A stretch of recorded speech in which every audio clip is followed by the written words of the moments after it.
Good morning on this Monday. Good morning. I'm Brendan here with Trevor. He's in for Heather all week. And appreciate our friends joining us here. And it's been quite the impactful weather weekend with all that ice, Trevor, that you guys were forecasting. Yeah. Yeah. Oh man. Where do you even begin with this one?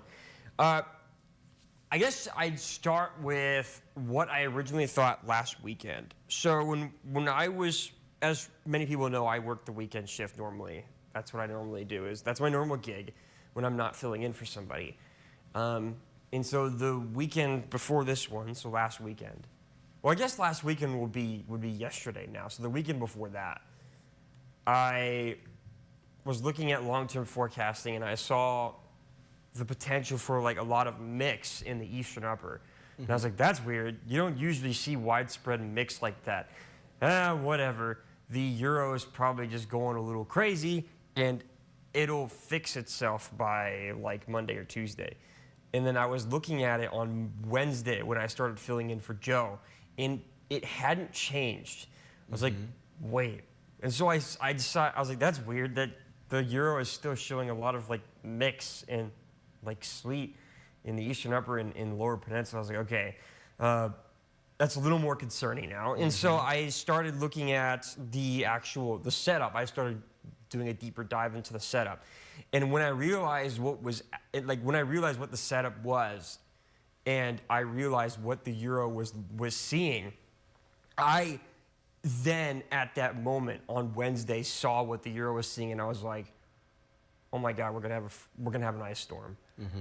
It was that moment of realization. That was when Heather and I both started forecasting and getting the word out as much as possible about the system. And by Thursday, we were like, even by Wednesday, I would say we were pretty hard on it because that was when we started to realize what was happening. It was like, this isn't just like the models going crazy. This is a significant icing event. And to say significant, we knew it was going to be that ahead of time. And yet I still don't think we fully grasped just how crazy it was going to end up being until it happened. I've never lived through an icing event like this one. And so I was not aware of just how crazy a significant icing event like this can be until I saw it happen. So destructive. And I remember walking out of the station at the end of my longer shift than normal on Saturday, in complete shock. Like I was in disbelief at what was happening. The amount of calls and reports and whatever that we had of, I think by the time that I left the station at the end of Saturday, we already at that point had like 50,000 plus people without power. And the videos and the images we were being sent of people hearing trees snapping every other second. Like they were sending in reports that it sounded like there were fireworks, like miniature fireworks being sent off every other second in their backyard. And then we started seeing the images coming in of the power lines and the trees just breaking at the weight of ice. Yep. That's not. I don't think I have to say that's not normal. No. And so I did some research on it earlier this morning, and I do have a weather quiz on it that I'll pull up now because I've been kind of fidgeting at exactly what I wanted to say that I didn't pull this up. But we have had ice storms in the past, of course. History has gone on long enough that we've seen just about everything here in northern Michigan, including an EF3 tornado, which for a long time was thought not possible until that happened a few years ago. This past weekend, the event we just lived through, has already been one of the most significant icing events in history. And as far as northern Michigan history, it might be the most. I'd have to keep digging into that. The National Weather Service will have to keep digging into that. We'd have to keep digging up past records, as many as possible, to know for sure. But so we'll talk about just the state. What year was the last ice storm that we had that was on a similar strength to this one? Like it was similar to the amount, like how significant it was. And this recent ice storm that I'm talking about wasn't even in northern Michigan. It was much more downstate and in the Saginaw Bay area than it was here. So we'll give you some time to think about that. We'll have that answer coming up. Also, Trevor wanted to mention, too, at this hour we have thousands of power outages. Yes, we so still that's do. still a thing. We still have do. Warming shelters open across northern Michigan. We have a list on our website. We had a comment this morning earlier on our 620 Facebook Live. I think it was Russ who said his house was 46 degrees. So obviously not a comfortable situation. A lot of layers needed, but there are those warming shelters. We have schools closed today, and it's going to be days before some people get their power back. Yeah, days. It's going to take a while Yeah. because we actually had a shot on that, and that guy had made a good point. I can't remember who it was that we interviewed. That is like this is such significant damage that in some cases power lines need to be just completely replaced. It's not a matter of just getting them back on the line. You have to replace them, especially if a tree is falling on them, or if the icing has just completely ruined the internal integrity of the wiring or any of the internal structure, which is very possible. Like you get some of these power lines that are a little more older or outdated, have cracks in the wood, and then you get ice that creeps in, expands, and then you get everything else that's happening. Gusty winds also didn't help either with any of that. But yes, our friend and weather watcher Allison Alpina sent us a message this morning that she hasn't had power since 5 p.m. on Saturday. So it's been well over 24 hours now. She's cold. Yeah. And she still has a lot of icing outside her house. And that's the reality that thousands of people around northern Michigan are dealing with right now. As we still hold on to some of these icy conditions in the morning. The good news is it's getting better. And Tuesday should be a good day. Warmer temperatures should begin to thaw out the ice. And in some areas, the ice will thaw today because in some areas, especially in the northern lower, temperatures will be above freezing. And so we'll begin that process slowly but surely. But in the meantime, we're still very much dealing with the remnants of this. And for many people, it's not good. So thanks to our first responders, the people working on the power lines, getting that power back stored. I know it's going to be a long process, and I guess patience is a virtue, right? And I've gone without, I think when I was, I don't know, early teenager or something like that. But in Port Huron, I remember having an ice storm.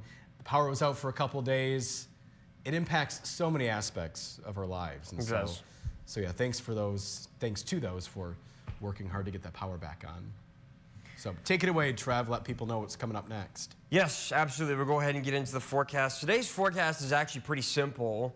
But before we get into current conditions, we'll just have some slightly extended coverage on the ice system here, the ice totals. Here's a look at some of the ice totals that we've had around northern Michigan from this system. The most we got, as of right now, the highest report we've seen that we have received and has been confirmed was in Elmira, and the total duration event added up to around 1.5 inches of ice cover, which I would say, without too much exaggeration, is pretty catastrophic levels of ice cover. And then everywhere else, widespread areas, the most impacted regions were really in the interior of the northern lower. I had originally thought that the most impacted areas would be the Straits and the eastern upper, like both on either side of the bridge. I thought that's where the majority of this would happen. The system on Friday night took a more southern track than we had originally anticipated, and so that kind of shifted the majority of the icing event a little further south than we had anticipated. And so areas in the interior around Gaylord up towards around Petoskey in the Sheboygan area could really draw a heart there, kind of in the middle of Michigan, had gotten a lot more ice overnight on Friday into Saturday morning than we had anticipated. And then you get the widespread icing event that happened Saturday night, which we had anticipated. And that's where you get these crazy ice totals from. Many areas in the interior in the northern lower, 1/2 inch or more ice cover, which that in and of itself is still far more than enough to be considered a significant icing event. A significant icing event would be anything that warrants an ice storm warning, which is only 1/4 of an inch of ice cover. And most areas around northern Michigan got far more than that. So we really broke the requirement for just a ice storm and really had more of a substantial, severe weather event is what really ended up coming out of this. So we'll take a look at some of the pictures here. I know you've probably seen 100 of these already, but this one sent in by Marlon Smith in Alpena. And so just the trees bending and breaking. These were trees that were once 10 feet tall that are just fully slunched over. You can see the ice cover on those trees. By far the most shocking picture that I've seen is this one taken by David Harwood, in Vanderbilt in Otsego County. And like what you're seeing there is just, that's an entire row, not a column, I was right originally, an entire row of trees that have just completely snapped. The top end of those trees have completely come off. And that's due to the weight of the ice. With these trees, you could tell by looking at these trees, they were tall, but by nature of the tree species, they were a little skinny. So they were kind of skinny and tall. And when you get widespread icing event like this, the weight of the ice on the top part of the tree it causes the tree to literally just bends over, and then by stress, it snaps. And so that's what happened there. Significant icing caused all those trees to literally die and just break from this ice storm. And then here's one sent in by Laura in Otsego County, another significant, like Otsego and Montmorency, and a lot of the areas in the interior really got hammered with this. You can see the significant icing on the tree there. The bird feeder in complete disuse after that system passed through. So large damage, and as we mentioned, still thousands upon thousands of people without power. And there could very well be a lot of isolated roads and back roads around there that are still impassable from falling trees and even power lines this morning. And obviously the workers are doing everything they can to restore these better conditions to people.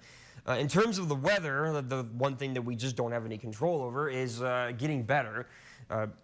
What we saw this morning with the passing snow showers, like that was the remnants of the system. That was the latter end of it, and it's gone now. All the snow showers are just departing Alpena. There's very likely still a few flurries lingering around in those spots east of I-75 in such a manner that the radar can't see it. But most of northern Michigan at this point is coming to an end, and we're starting to see the light at the end of the tunnel here. And by the end of the day, well, once we get into the afternoon, like 3 or 4 hours from now, the snow will have completely departed. And then by the evening, we should see a lot more sunshine and begin to see the blue skies again. And the sunshine on the back end of today should help get rid of some of that ice cover as well. We'll have a light to breezy-ish north to northwest wind for the majority of the day, and that's going to help keep our temperatures on the colder side even when we do get the sunshine. But I think the majority of our sunshine probably won't be until the afternoon, like well into the afternoon anyways. So we'll miss a lot of the daytime heating that we could have had. So we'll get a day reprieve from this system. Obviously the second half of today, quiet, and then returning sunshine on the back end. We'll have clear skies tonight, which it'll make it very cold as a result. And so that won't help for any ice cover removal. But Tuesday looks like a great day. Lots of sunshine, still cooler temperatures. We're going to still have that north wind for the majority of the day. But at least it'll be sunny all day. And then another system will come in on Wednesday. This looks like the one messy system this week that we're really keeping an eye on. Just a low pressure coming through, a brief period of snow and mix that's going to transition over to rain. And this system, funny or not funny, that we just had an ice storm come through. This system also has the potential to have freezing rain built into it, although only for a brief moment. We are not expecting anywhere near the level of icing that we had from this past system. I don't think it's any exaggeration to say the system we just had is a once-in-a-lifetime or once-in-a-generation level of storm that you just don't see on the regular at all. 4-zone forecast the remainder of today. Obviously, I just put in the passing AM snow showers. I'll probably end up changing this if I use the graphic again to just mostly cloudy, because we'll have some clouds. Obviously, there's still widespread clouds for the majority of us around the region, but the snow for most has come to an end, and we'll continue to lose the cloud cover as well. And then tonight, Obviously, as I mentioned, a clear night tonight, no problems. Like, it'll be a good night for stargazing. I'm going to go outside in the chillier weather. And so we'll have a combination of clear skies and also calm winds, which is where you get really cold nights like this from. Even in almost like tonight into tomorrow will literally be the start of April. And we're still getting nights with temperatures below 10 degrees, north wind, Arctic air, no clouds and no wind will do that at almost any time of year until you get into the summer where it basically just becomes impossible. 4-zone forecast in northern lower still hold on to pretty cold temperatures. Most of our temperatures around the region will be in the 20s and teens. The eastern upper could see a few single digits, and the straits could also see a few single digits, mostly clear skies. And then, as I mentioned, a great day on Tuesday, albeit still cold, but it's sunny and dry. And then the one messy day this week's on Wednesday with the potential for some mixed and messy conditions there. The majority of it, once we get the warmer air to undercut the system, it will get mostly just rain. But there is a potential for some sleet and freezing rain with this system again. And then the remainder of the week after that is fine. Looks like there will be a pretty decent amount of sunshine on both Thursday and Friday with warming temperatures. And then there's a system coming up this weekend where, as of right now, it looks like the majority of the system is going to be kind of to the south and east of us. But we'll keep an eye on it. The eastern upper and the far northern regions of the northern lower, like the tip of the mitt and the straits, should be dry for now. But of course, as I mentioned, we'll keep an eye on it. This looks like mostly rain. Some areas could have some mix as well. And I guess I'll show the hot shot again. There you go. Tanya sent it out earlier. So that is the forecast in a nutshell. I'll go ahead and bring the quiz back up. And I'm sure there's a lot of people who want to bring in reports about power outages, damages, and, of course, comments about this system as well. So I'll turn it back to Brendan. We will say hi to Paul. He's watching from Rogers City. There's no power in town where he is. Not surprising. Appreciate you still chiming in, Paul. Chris is watching from East Lansing. Gail saying good morning. It's 28 in Kingsley. Windy and light snow. And Gail is telling Paul to be safe. Yeah. Pass along that message too. Thank you, Gail. Joel is watching from the Pleasanton Patriots pub where it's 31 degrees and cloudy. There is a dusting of snow. Let's see, we have 1,450 gallons of sap Friday. The sugar dropped big time. We're done pulling the taps. We're done, period, that is, pulling the taps this week. And he's saying, I'm glad we only got crazy amounts of rain over the weekend. Yeah, it definitely depended on where you live in northern Michigan. Yeah, depending on where you were, you really got lucky. Like if you were like just south and southwest of Grand Traverse Bay, you really dodged like everything. Like here in Traverse City, we had no ice here. Yeah. It was completely fine. Yeah. His guess is 2020, by the way. And a quick note about maple syrup and sap and all that. I went to a farm in Antrim County over the weekend and got some delicious you maple went syrup. to the maple weekend. I saw Heather tease to that a couple of times on both Thursday and Friday. Yeah. So that was fun. I enjoyed that place. I visited that family, the local family out of the woods maple farm. I did a story with them. Great people, and they are so knowledgeable about it too. Yeah. And their products are great. I had one of those candies that you left, and they're so good. And they're like the perfect. You mentioned they're like the perfect size, and I like the texture too. Good place. Good place. Yeah, I got some maple syrup for oatmeal that I have every day, so pour some in and sweeten it up a bit. So, yeah, a great time there. But anyway, speaking of maple syrup, and I got the tour, and it was quite an elaborate setup too, with all the lines, even going underground at some point. Yeah. Yeah. They got a crazy setup back there, all homemade. It's pretty cool. Do we have Gib comment? You know, we buried the lead here, Trevor. Gib's back. No, we know we had a lot of weather talk to get through, but Gib's back from vacation, so we're glad to have him here in the studio. And he was, well, anyway, we're glad to have him back. I was gonna, can I say where he went, Gib? He went to Hawaii. Oh, Hawaii. And so what? You were 6 hours difference, right, with the time change, Gib? And so are you still kind of like getting into the swing of things, getting back on Eastern time? Yeah, he said yeah. So anyway.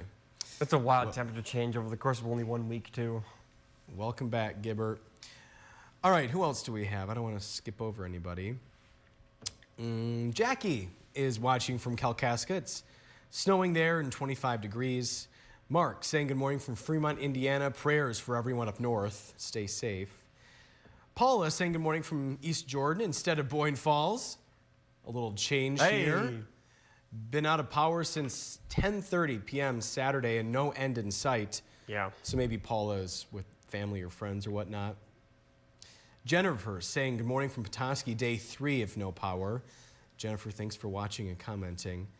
Chris wants us to know that he has power in East Lansing. Susan is going with B, so the 2020 option, and saying morning from Kalkaska. My mom's with us on this Monday. Hello. Hey, Mom. She's saying good morning, Facebook friends. Weather is calm in Port Huron, 48 degrees, and welcome Trevor for the week, she says. Hello. You have a wonderful team to work with, and have a good day, everyone. Thanks, Mom. You too. Jackie's going with 2020. Eddie is watching, saying living in northern Michigan, my whole life is what I think you meant. I've never seen an ice storm quite like that around here before. Yeah. Like I said, I don't think it is at all an exaggeration to say it's a maybe like at least once in a generation, maybe once in a lifetime weather event. A weekend people won't soon forget, that's for sure. Paula is guessing 2007 for the weather quiz. Our friend Christy is watching, saying good morning, Brendan and Trevor, sending all my love and prayers to my Petoskey friends who are truly suffering with no power for well over 48 hours and counting. Yep. They have no timeline of restoration other than at least sometime tomorrow or Wednesday. Good to hear from you, Christy. We miss you being on the Weather Watchers team. We hope everything's going well with you. Susan said, so sad for all the people who are cold because their power's out. Yeah. Chris said, my scanners were busy with the weather last night in Ingham County. Yeah, we had a story about state storm reports, and I think trees down, maybe, Trevor? I don't remember the exact details. In Southwest. See, that's crazy. That's the part that I didn't even mention about this weekend system is if all the icing and sleet and even snow for some of our folks in the eastern upper wasn't crazy enough, when the system finally did start to depart and the cold front moved through the region, there was severe weather downstate. And there was actually, I didn't even touch on this, there was a tornado warning just south of our viewing area. Just south, we have friends and you know, obviously even weather watchers that live in the Big Rapids area and Canadian Lakes region. There was a tornado warning just south of there last night. So if all the icing and all that was enough, then we had a round of storms and loads of rain moved through the region. I hadn't even talked about the rain. I've talked only about the icing and freezing rain. There was a report in Leelanau County that got over 3 inches of rain. Like just regular rain over the weekend. And so very wet just all around. Storms moving through, storms and hail. I don't know if you watched Friday night. Were you here or were you still on vacation? No, you were here. I was here, yeah. Right? Friday night was just bizarre as well because you had the Straits region that was a combination of, there was mix and sleet and snow falling, but also widespread lightning. Too, like at the same time. So we had crazy instability, thunder, snow on Friday, and then an insane amount of ice on Saturday. More ice on Sunday, followed by severe weather, storms with large gusting winds and hail. What a weekend. Seriously, though. Are you serious? Like, it's bizarre. It's been, in terms of forecasting from a meteorologist perspective, it's been the wildest 3 days of my professional life here in Northern Michigan. It's been unreal. This tops anything I've done so far. I thought the 24-hour snowfall record right after Thanksgiving this past winter was crazy. That's nothing compared to what we just had. Are you kidding me? Yeah. One of the hardest forecasted events I've ever had to do in my entire life, and certainly the most impactful. So yeah, anyway, I rambled there. Sorry for cutting you off. No, that's all good. Kudos to you and the weather team for forecasting and preparing us. I know it's your job, but you excel. I try to do everything I could. Yeah. I remember at the top of this that I had mentioned that I just felt shocked, and a part of that was because I was sitting there in my car after I left the station at like midnight. I was like, I can't do anything. Like decompressing. All I can do is get the word out, and some people won't even be able to see it because they don't have power. It's like I felt helpless, and it's just, you don't like being in that position as somebody who's whose job it is to inform the people. So You forecast it. that when was it kind of happens. how I was feeling at the end of Saturday. When I was just in complete disarray with what was happening, and just the realization that literally tens of thousands of people were suffering all at the same time from one system. Is not like this. I will never forget this past weekend, ever. You did your job, Trevor, and prepared our friends, and we appreciate our friends turning to us when things like this happen, and hopefully we can retain your trust when it comes to all that. I hope so. Because it truly is, it could potentially be a life or death situation, and so, nothing to mess around about. So we have our meteorologists who are well-trained and very interested in keeping everybody safe, really top of mind. So thank you, Trevor. Appreciate that. We have Irene saying crazy weather, severe ice storms in the north, tornadoes in the south. I thought for sure we would lose power. We got lucky. We still have power. Not exactly sure where Irene is, but glad that you're safe and that you still have power. Susie Q's chiming in. 2020 is her guess, but remember an ice storm in 1977, no power for 2 weeks. All the utility poles were broken off downstate. She's praying for all of Gaylord, etc., to get the power and be safe without any more damage. Yes. Wally saying, Wally here from North Fort Myers, Florida. We're running in the 90s today and all week. And Wally noting that he's saying that there was a bad ice storm, and he's been getting messages saying our power is out. So if I'm not mistaken, Trevor, Wally sometimes goes to Drummond Island. Yeah. But Wally might be in Mayo as well. I think he goes between the two places. Okay. If I'm not mistaken. So anyway, for the weather quiz, he's going to guess, well, he's making up a guess. He's saying 2002. Maybe he meant 2020. Maybe, yeah. Friend Thomas chiming in, saying good morning. Bois Blanc Island got hit hard, 1 inch of ice, hundreds of trees down over the roads. Yep. Pray for thawing. Power's out island-wide. The generator's running, Thomas says. Last time this much damage happened, it took 2 weeks before the power was restored. Especially when you're on the island too. It's harder to get crews out there. Yeah. Yeah. And Gib, if you can just keep an eye on the comments, making sure I'm getting everybody here, because I don't want to miss anybody. Deanna saying, good morning from Wolverine. Still no power or word when there will be. Bless all the emergency workers out there. Deanna's guessing 2013, the year my son was born, and apparently 2 days of no heat when that all happened. Goodness gracious. All because blizzards, we had to shelter with wood stoves. There's a lot going on in your life there, and a time that you'll never forget. Wow, appreciate you sharing that. Thomas said, in Ionia, we had a tornado go over. Thank God it didn't touch down. 2 inches of rain, 72-mile-an-hour winds. He said we did need the rain. Trevor, that's what, 2 miles an hour off of hurricane force winds, yeah? 72? It would be 3, yeah. 75 is the requirement there. So yeah, pretty close. Wow. Chris guessing 2020, and Rebecca saying, thank you so much for these lives. They have been so helpful in Charlevoix. Yeah, we are happy to do them, and again, we want to meet people where they are. Not everybody watching TV, we get it, so we want to meet people here on social media. Trevor, we know that on the weekends at night, and then when you fill in for Joe, and Joe too, doing evening Facebook Live, so we got all day parts covered. Yep, Yeah. we do now that ever since we started doing the evening weekdays and weekends Facebook Lives, the only time of day we don't do a Facebook Live now normally is Saturday at 8 p.m. So we have obviously this one at 8:35 every weekday morning, Yeah. and now we have every week evening at 8 throughout the weekday, and then I always do it on the weekend on Sunday. The one day that we don't have one is Saturday. Well, this past weekend I did one on Saturday because I knew that it was necessary. Yeah. And it got a lot of interaction too. There were tons of people asking questions in that one. Same thing for yesterday's as well when Joe did his. Yep. Yeah, loads of social media interaction, which is good. Hopefully we reached as many people as possible. Yeah. But yeah, the main thing was the forecasting ahead of time that we tried to get a hold on. Oh boy, we Doing ran this important one. work, Trevor. So if you want to reveal the answer, I think we're all ready. Yes.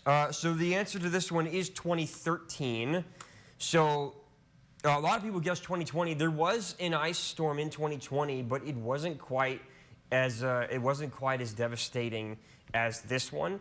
The most recent one on a similar scale was back in 2013. And now, from what I understand, that one didn't even include most of northern Michigan. There were definitely areas in northern Michigan affected by this storm, but this one was mainly in central Michigan over towards Saginaw Bay, is where it looks like Saginaw Bay was the most hit region with this system back in 2013. And then there was somebody in the comments who mentioned a system back in 1977, which is the worst recorded ice storm in Michigan history. Oh, okay. That one, there were areas downstate near Detroit that got 3 inches of ice accumulation, which, I mean, that is beyond catastrophic. Oof, That's once in a lifetime or maybe even more, 3 inches of ice accumulation. And then we had this one. So yeah, 2013 was the most recent that was on a similar level. 2020 is kind of a step or two below what we just had. Director Gibbon, Sarah, got it right. Our Facebook viewer this morning was Larry, joined us. And there you go, the updated standings for Monday. Yeah. Of course, as always, if you want to have your name called out for the Facebook viewer, you could join us on the early Facebook Live at 6:20, what is it, 6:24, 6:26, somewhere around there. 6:21-ish, something like that. And we want to talk about tomorrow, Trevor. Right. We are inviting you to join us. So we do have a TV show, if in case you're brand new to this Upper Live digital studio broadcast. We do have the TV broadcast from 4:30 to 7. In case you're not in northern Michigan, or if you don't have cable or satellite or whatnot, you can always stream us live at upperlive.com. And also, too, from time to time, we mention that News On app. It's free. And in case you missed the morning show and want to go back, or any of our shows, you can go back to that News On app. It goes back a couple days. If you want to go back to see Trevor's weather forecast, a news story that you had missed, we're here to help. In case you want to wake up that early, because we know that is early for some people. That is for night owls, perhaps. Yeah. So, yeah. And yeah, Suzy Q is going along with what you were saying, Trevor. It was an awful ice storm in 1977. I'll have to ask my parents about that. It was really bad. From what I read, obviously I wasn't even close to being alive when that happened, but from what I read, I mean, 3 inches is ridiculous. Oh yeah, that's unbelievable. Unbelievable. If those reports are true, that's unbelievable. I wonder, that had to be around the time, probably what, springtime, Trev? Probably 1977? I didn't see the actual date on the one in 77. I just got the year. Yeah. So I actually have no idea. Like, ice storms can happen at any point in the winter or early spring. So true. I mean, there was an ice storm the one in 2013, I believe, was actually in December, is when it was. Yeah, my parents got married in February of 77, so, but they didn't mention anything about an ice storm. It was not a great weather day. There was an ice storm when we got married. No, I think they would have told me about that. But right. I don't think the weather was great, but I don't think there was 3 inches of ice or anything like that. So, Gib, any comments on forgetting, missing? Okay, not that he's seeing. Any messages for our friends? He said no. He's got nothing. Okay. All right. Well, Trevor, thank you. You can take a breath, take a sip of water, whatever you need. Yeah, I know it's been a busy morning for you. Yep. It's been a very busy weekend. I'm exhausted. A busy weekend, absolutely, yeah. All right. We'll see you back here tomorrow. Stay safe.